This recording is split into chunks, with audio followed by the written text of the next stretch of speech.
our previous meeting, 11/18 of 2019, copies of which are in the packets. Any revisions necessary to the minutes? If not, a motion to approve would be appropriate. Motion by Peckham, is there a second? Second by Herbst. Members in favor signify by saying aye. Aye. Opposed? None are opposed, that motion carries. Item number 2 is approval, consider approval or denial of various license applications. You'll see that most of the events for Wausau area events are on that tonight as well, and there is one person recommended for denial. With regard to those denials, under our ordinance, the denied applicant has the right to address the committee. The denial, do we have Peyton Steffen with us this evening? Peyton, okay. Come on up if you want to talk to the committee about whether or not there's anything that's factually inaccurate with your record. And I believe you did submit, did you submit evidence of rehab to be reconsidered? Yeah, I did. I submitted it on Thursday, or Okay. Friday afternoon. Okay. The rehabilitation documents that I submitted, well, first I wrote a personal letter. I also submitted proof of my OWI assessment, and then the rehabilitation that I attended, which was a driver safety class at the North Central Technical College, which I did receive 100% in the class, and I didn't miss any days. I also submitted payment of OWI number 1, which was paid in full. And then I am on a payment plan for OWI number 2, and I haven't missed a single payment for that. I also submitted my school transcripts. I'm enrolled in the dental hygiene program at the Tech. Thought that would be beneficial in showing that I have placed my time elsewhere, and I am doing constructive things with my life. So far, I am about a quarter of the way through the program with straight A's. Previous to this, I was attending UW Milwaukee. I also got straight A's there. Okay. I also submitted a gym membership. Since I stopped drinking, I've been attending the gym, doing personal training, things like that to occupy my time, and it's good for my health. A lot better than my health than what I was doing, and I just think it's a positive way that I like to spend my time. Okay. I guess I'm just here to ask for forgiveness for the decisions that I made back in 2017. I was 21 years old and extremely irresponsible. Since then, I've done a lot of growing up, and yeah, I've just really done a lot better for myself, and I've learned from the decisions that I've made. And in applying for my bartending license, I've continued to work in the customer service industry in bars and restaurants, picking up bartending shifts when there's another licensed bartender on staff to supervise and such. I've never had another alcohol-related offense. And I'm doing this so that I can take on more managerial positions in the establishments that I work for. And that is the main goal. Through all this, I have definitely learned how to be responsible with alcohol. I've learned the consequences for not being responsible. And these are things that I don't want to see anybody else ever have to go through. I don't want to see anybody get hurt from irresponsible use of alcohol. And I want to keep our community safe. And having me behind a bar with such a license, I believe is a benefit to our community. Okay. Chief Bliven, have you had a chance to review the documents that Peyton had submitted? I did review the documents today, and, you know, I think as we've talked about at committee level before, I think my role is to, you know, be as objective as possible, to have criteria to evaluate the applications, and that's what I did here. I did review the, you know, the material that she provided. I think it's compelling. You know, so, but I would leave it to the committee to decide whether or not they'd want to overrule me. But you know, I did review it, and I do think that you know, there's a lot of accountability that is taken. That I think on most people that we see, you know, the evidence supplied of the evidence of rehabilitation supplied. That's the piece that's missing to me is accountability, and I think that Peyton hit the mark there. Okay. Go ahead, Ms. Lawrence. Could I ask a question? Certainly. I was impressed also by your presentation. How do you feel personally about just kind of being around alcohol for long periods of time, whether you're attending bar or, you know, moving into management in an establishment? I mean, were you just kind of in it for fun like most of us were when we were young and things, and some of us made mistakes and others didn't, I guess, with alcohol? But do you feel you can be around it? Or Most definitely. Okay. I have been since then. I guess for me, I was in a rough point in life. I was going through a lot of family turmoil at the time. And I was working in the customer service industry, and to me, that was kind of family, which as I matured, I realized it's not. The people in bars are not necessarily your best friends, and I've learned to deal with personal strife and struggles in other ways, such as the gym, enrolling in school and focusing my attention there. And I am very confident with myself being around alcohol. I guess part of growing up is setting limits, and for me now, drinking is not an everyday thing by any means. It's changed to special occasions, limits, preparing before I drink, so I'm not driving, taking advantage of Uber and things like that. I don't think that drinking is necessarily a bad thing. I think it's how you do it and how responsible you are when you do it. Okay. Committee members, any additional questions? Go ahead, Pat. I was wondering about the detail on the material we have says there are 2 convictions since 2017. Yes, correct. Is that correct? Yes, How long since the last one? 2 years. Okay. So were they close together, like 6 months apart or something? They were within the same month. Ooh, okay. Well, did I read in your letter, though, that when you were disputing one of them, the other one occurred? Yes, correct. What was the result of the dispute on the first one? Was that, Minimal sentence. okay. All right. Committee members, any additional questions for Peyton? If not, if the committee wishes to override the chief's original recommendation, I would entertain a request to remove Peyton from the batch and consider her application separately, and then approve or deny the various applications as recommended if, go ahead, Ms. Lawrence, okay. Okay. And we won't need to vote on that. If committee members want to consider her separately, we certainly can do that. So at this time, then, I would accept, let's do Peyton's first. Is there a motion to approve bartender license for Peyton Steffen? Okay, motion by Lawrence, second by Peckham. Further discussion or questions? Seeing none, members in favor signify by saying aye. Aye, opposed? None are opposed, so that motion carries.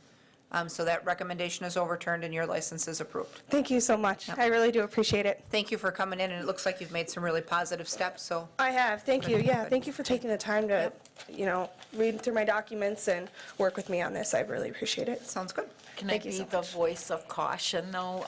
Yes. I'm the assistant city attorney, and, they don't normally do this. No. And we can, if you do get another arrest or something like that, we can revoke and likely would take that course. So, they're taking you at your word, so keep going on the path you've been going because you can be revoked. I will. Thank you. Okay. I understand.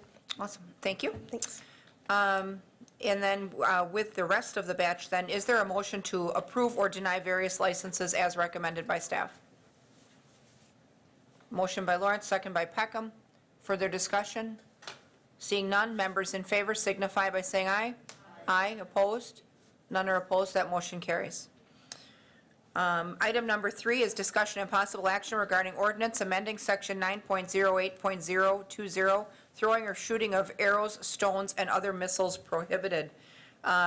We have, I think everyone has seen in the last couple weeks, Wausau has received some, I would call it negative press as a result of an erroneous media report from a media outlet outside the Wausau area that picked up on a story that Wausau has this ordinance in place, and one of the items on the list of things that are prohibited is snowball, along with arrows and rocks and projectiles and a dozen other things. And so I will say that I have this on the agenda tonight for us to have a conversation about, not necessarily because the ordinance is bad. I think the ordinance has been on the books since 1962. It serves its purpose. But I've been on this council since 2008, and I will tell you that since 2010, this last time is the third time I've had to have the same conversation with media outlets and over social media. It seems like over and over again, with the word snowball remaining on the list, somewhere, in this case, it started out in Minnesota, and the next thing you know, we're getting calls from the New York Post and from reporters in Washington and whatever, that Wausau is the worst city in the world. Turns out 2 or 3 others have the same exact language in their ordinances, but Wausau was the one they chose to pick on. And so, having gone through this now 2 weeks ago for the 3rd time, it occurred to me that I don't know where this stops. It does, on a slow news day in, somewhere 400 miles from here, do they pick it up again next year that, hey, Wausau, Wisconsin has this awful snowball ordinance? Because it's one of those things that it serves a purpose, but as a community, it also serves to sometimes, that when that discussion takes off, it makes our community look silly.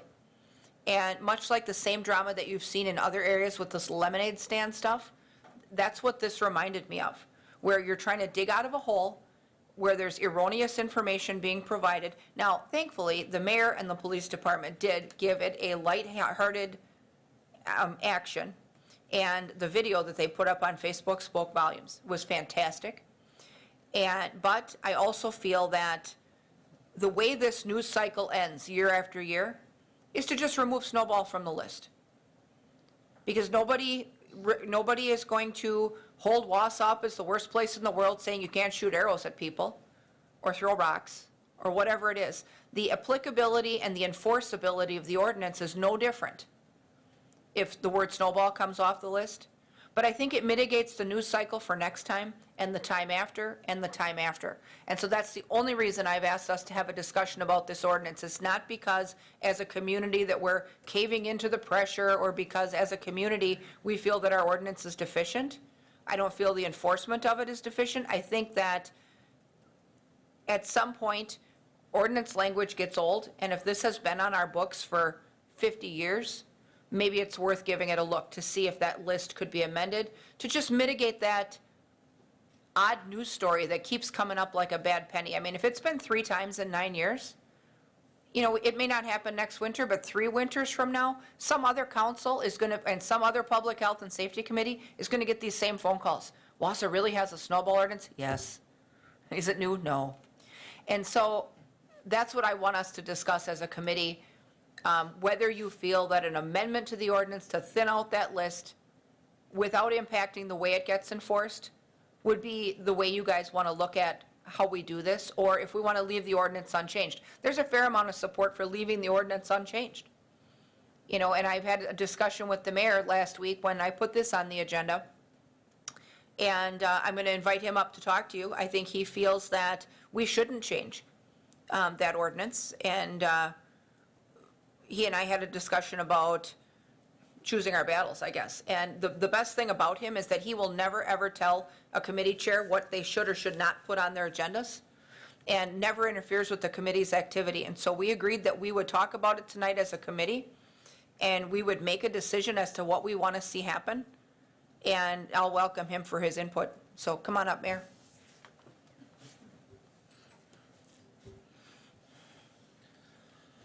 Good evening, everybody. Robert Milkey, 407 Grand Street. Okay. Seriously, what you folks decide you want to do with this, one way or the other. Again, I can't say enough good things about our police department and the way that we reached out as far as trying to turn something that was really negative and frankly very stupid and something that was completely created. I'm going to guess it must have been a slow news day. I was a little frustrated, though, for city staff to have to put up with the abuse, and in some cases, direct threats from people across the country. Locally, we got nothing on this. Everybody knew it. It's been in effect since 1962, and for the record, I was born in '66, so it wasn't myself who created another false, erroneous report. And, we try to do something in a sense of humor to show that we like to have fun, don't take ourselves too seriously. And I congratulate the police department and their social media and what they did. And Matt Barnes is one good thrower, so. But in all seriousness, you folks can decide to do with this. Believe it or not, the council president and I talk numerous times, and other committee chairpersons, and not once have I ever said, don't put it on the agenda. I don't think that's right. I don't want to be accused of censorship, nor do I want to have it where a discussion does not take place. I can go either way on this. If you want to remove it, fine. But I would also say, not so much an act of defiance to the national media. You could leave it on too. I mean, no matter what we do, the city, we're going to be blamed for something one way or the other. That's life. We have to accept that. It's really up to you folks as far as the policymakers and decision makers as far as what you want to do. But we did have a good discussion about it. Again, I can go either way with whatever way you want to decide, but, many, many, many other communities around us, almost all of them have basically the same ordinance. It's up to you what you wish to do. So thank you. Thank you for that. Becky, go ahead. I was wondering what this was on our agenda for. Listen, I don't like governing by knee-jerk reactions. If it's in the media or not, I mean, I don't care, I personally don't care if it's in or out. That's not, I don't think it's going to make one bit of difference, but I do care with how it looks like we're governing. We had some bad press, so we're going to have a knee-jerk reaction, and we're going to say, okay, we'll take it out. What's next? Chickens? Because what's next? And then, I think that this, if a ton of people were getting citations for having snowball fights in their yard, or if, if it was overused with citations, I'd be the first to say, hey, listen, personal liberty is number one. But it's not. It's not that part of this issue. It's all like made up. And so do we really want, I'm sure we can find obscure ordinances in our ordinance thing that, people could point to every way. But I guess, we've always talked about as a council in governing, with, good decision-making and education and, thoughtfulness, and this seems knee-jerk to me. Okay. And that's just my thought.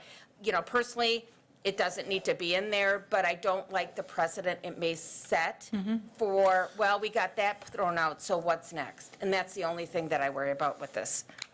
Well, that's true. I can certainly see your point on that. I think that sometimes, though, stories like this bring things to our attention that have been sitting in our ordinance book for a really long time. And sometimes it feels like there is, perhaps an easy fix you can do because an ounce of prevention. It's not so much a knee-jerk reaction, but are we basically stymieing the next false news cycle by just fixing up this list? I guess that's my thought. Ms. Lawrence? I'd like a question for you. Would it strengthen the ordinance to put in any language about, where there is any result in bodily harm or property damage? Or is that just kind of watering it down? Because that would really be the time, I would think, when it would be enforced if someone complained to the police department that a snowball broke their picture window or something like that. Would that help? You can put those things in there, and is it just with respect to snowballs? Or would it apply to every single thing that could possibly happen? What struck me as notable was when Deputy Chief Matt Barnes mentioned that, the example of sandbags being thrown. So do you have to have property damage or bodily harm in order, so does that sandbag have to knock someone off their feet in order to prevent that behavior? Or do we have the ability to stop that kind of behavior before it occurs? So that's one of the considerations to think about, because what I get calls from is, I see somebody doing something and I want them to stop before the danger results in harm. This is a type of ordinance that allows you to do that. And you can put those things in there, but then when people call and say, well, why does the city not have something to keep somebody from doing this? Then we go, well, because of the great snowball disaster of 2019. So there's always a plus and minus. Linda, you've been around in this. There's always a plus and minus, so. Pat? Yeah, I'm like 52% on getting rid of this. First reaction was, yeah, who cares? You know, we're going to get some flack once in a while. But in terms of damage, I think the trigger, and either the chief or the assistant city attorney could tell us, but I think the trigger as far as property damage is the potential that property damage or personal injury could occur. I mean, you don't have to break the, if you're throwing snowballs at cars going by, you don't have to break the window to violate something like this, but the potential is there, so stop it. Right, I think that, I mean, my opinion on the purpose of the ordinance is to make sure that we can hold people accountable for dangerous actions that don't result in criminal damage, which is, you know, if there's a damage component to this or an injury component to it, then we're talking about criminal statutes like, you know, battery to a person, you know, intentionally causing bodily harm, or we're talking about criminal damage, which is doing something that damaged another person's property intentionally without permission. So I think we're stepping beyond the purpose of an ordinance like this, which is to try and create, you know, a safe environment. So, you know, such as, you know, like we've talked about, which is, you know, the sandbags being launched off of the parking ramp, or, you know, snowballs or something being thrown at a moving vehicle, which probably isn't going to cause damage, but it certainly could cause a crash or somebody be distracted while driving. So there's a danger component to that too. So I think that's what the purpose of the ordinance is to stop short of those actions that we can use the criminal statutes to hold people accountable. I think that's what the purpose of this ordinance is for. And just to share my thoughts on the ordinance change, if you asked me 2 weeks ago, should we consider removing snowballs? I don't think so. Even with the media attention, I would say no. Let's just leave it alone. But I think now that it's here at committee, I definitely think it should be removed, because now we're publicly discussing whether or not this should be removed, and it's going to be a news story. I mean, you see all the media here. It's going to be a news story. Do we leave snowballs in or do we take snowballs out? My opinion Another is, slow news day. because we're having a discussion about it, we should remove snowballs. And at the end of the day, it changes nothing about how we enforce the ordinance. Today, with the ordinance in place, with snowball in it, somebody launches a snowball at a moving vehicle, we can write them a citation for that. After the city council decides, should you decide to take that out, the exact same thing is true. So it makes no impact on our ability to use that ordinance and enforce it. Right. I completely agree with Ben. This changes really nothing. It just, should make people happy that they think snowballs or anything else. I mean, this ordinance would apply if you, threw something else that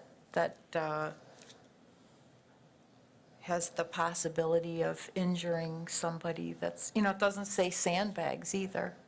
Okay, so for the city attorney, the projectile would cover snowballs.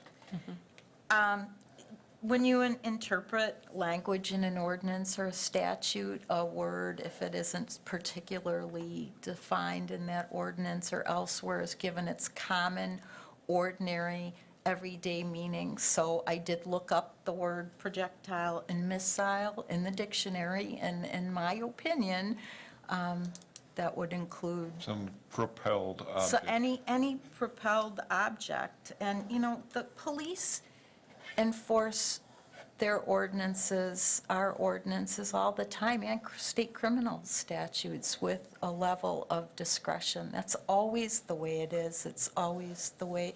That's why some people, may not get a speeding ticket and other people do, depending, Discretion. So it's why a doctor rushing to a Spirus hospital to, deliver a baby who's in distress on a high-risk pregnancy doesn't get a speeding ticket, but, a car full of kids might get a ticket, and they might not have been going as fast as the doctor. I mean, they do use their discretion. They're trained to do that, and Ben has a very good police force, and they exercise it very well.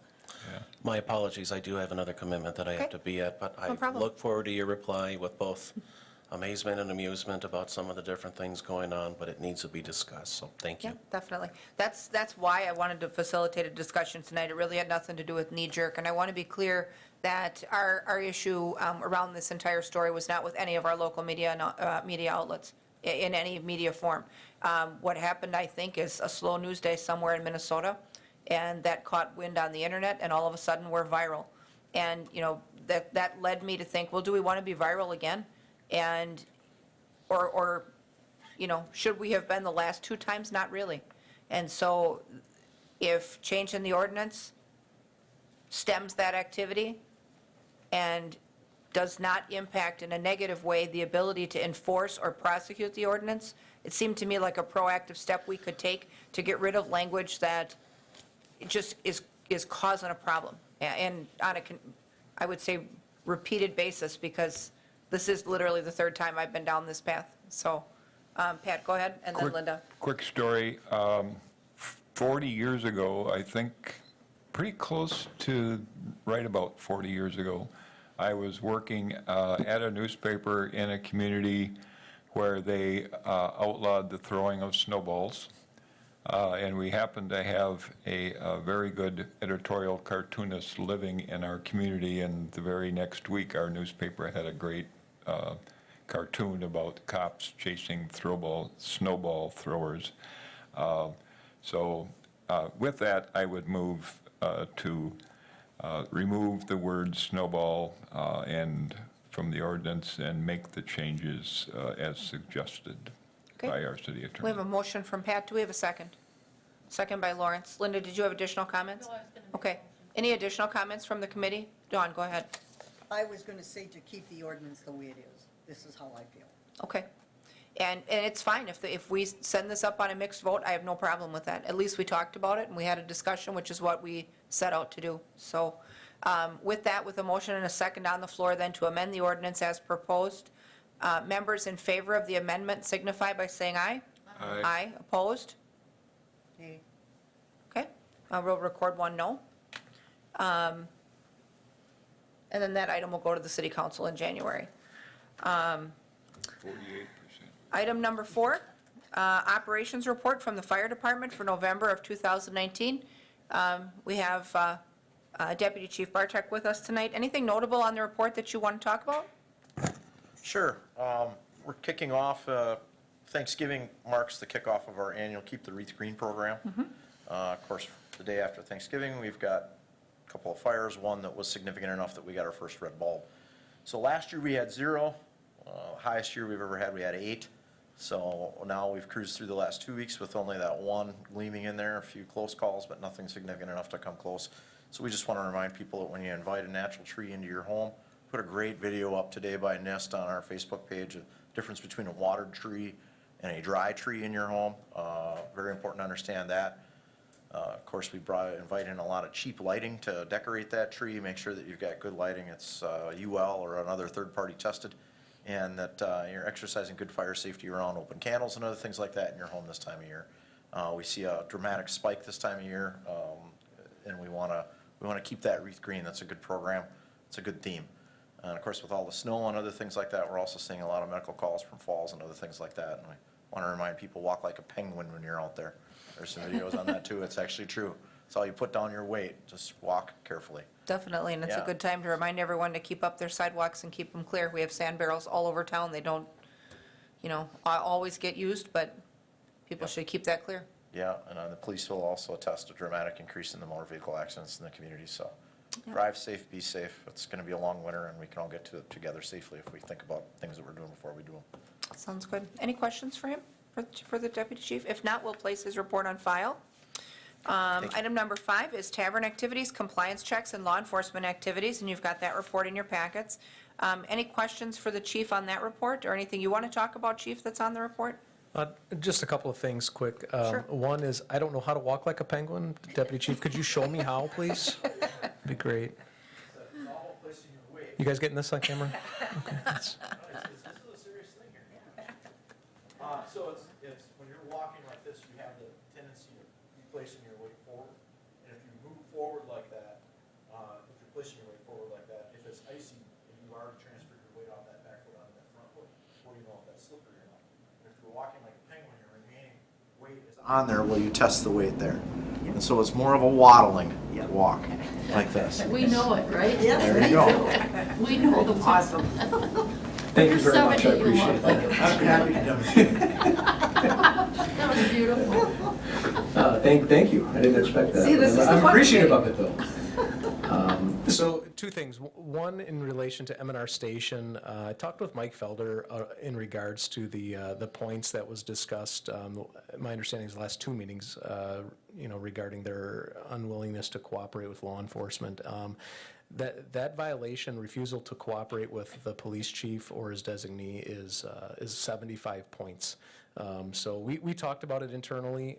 We didn't feel like it met the need to assess 75 points to issue 75 demerit points. So we didn't. I think we're all aware of what that issue is, and if issues continue to arise there, which it seems like potentially they will, based on the report we saw this month from Mike, which indicates that the owner there is becoming, he hasn't been overtly uncooperative, but he's been intoxicated the last several times we've been there, and somewhat confrontational with officers, but nothing that warrants demerit points. So I just want to make sure the committee is aware of that. When he's in that state, is someone else in control of the premises? Yeah, he has bartenders that are Okay. there as well that Okay. are licensed bartenders. Okay. And they're not impaired? Correct. Okay, that's a Correct. plus, Yep. because we have a treatment for that. But I would say, and we've had Rick in here for an expression of concern already. And, I would say that if this behavior continues, I would not hesitate to bring him back. I mean, we need our licensed tavern owners to have a positive, or at least a proactive relationship with law enforcement so that they can help each other run a safe premises. And we stress that over and over again. All we ask from our licensed establishments is that they maintain a safe place, where they serve properly, where people can come and have a good time and leave safely, and that they're doing it by the book. And so for the 63 or 64 licensed establishments that we have, it is not fair to the ones that do it right every day to let the ones that are not doing it right skate by. And we've been really good as a committee as far as not letting that happen and holding those licensed establishments accountable. But a key part of that relationship is making sure that the management of the tavern and the license holder, if they're different or the same, have a proactive relationship with law enforcement so that they can help each other do it right. And so, I guess as a committee, we should keep an eye on this. And if it keeps showing up in the report, I would not hesitate to invite Rick in here for another session. Certainly, and my plan is to have a meeting with him as well, Okay. To make sure he understands the expectations of the committee, and his tavern. Yeah, let him be clear on the fact that the committee is certainly watching and looking for that relationship to improve. You bet. Okay? I also had a meeting with Nucci Lore. He owns Nucci's, which is the old Chapter 2. And I alluded to this at the last meeting, that there was a second incident, which you see now in your report, where we did issue demerit points to his establishment. He came in and met with me and Todd Baton on December 3rd. We had what I felt was a very productive discussion. He was really seeking guidance and assistance to make sure that those types of issues aren't occurring at his establishment. So, gave him the same guidance I've given to all of the tavern owners that I've met with, and we'll see if he implements it. At the end of the day, it's his responsibility to make sure that those issues aren't occurring, and we offered him a lot of help and assistance in that. So we'll see if he takes advantage of it. I certainly hope that he does. I know that when we had him in the Liquor License Review Subcommittee, and that when we talked with him, he was rather inexperienced in that type of environment. And so we were certainly hoping that he would build that relationship with the police department and learn the right things to do and what not to do. And so, He also expressed working with a couple of other tavern owners that he knows and he's networked with to try and help him with some of those, to manage some of those issues that he's experiencing. good. That's a positive step. So we can keep that on our radar as well. Committee members, any questions? Go ahead, Pat. Yeah, I would like to thank the chief for the follow-up on those matters, and I would just say a bright note is that, according to my quick count, there were 14 tavern inspections with no violations, so that speaks well the tavern owners and the police department efforts to, make sure that they're abiding by the various laws. Yeah, like I said, by and large, most of them get it right every day. And so we don't have a whole lot of issues, so that's good to see. Anything else on that report? If not, we'll place the police department's report on file as well. Item number 6 is communications. I have none. Does anyone else have any? And if not, then a motion to adjourn would be appropriate. Motion by Herbst, is there a second? Second by Lawrence. Members in favor signify by saying aye. Aye, opposed? No one ever wants to stay. We'll stand adjourned. Thanks, everyone.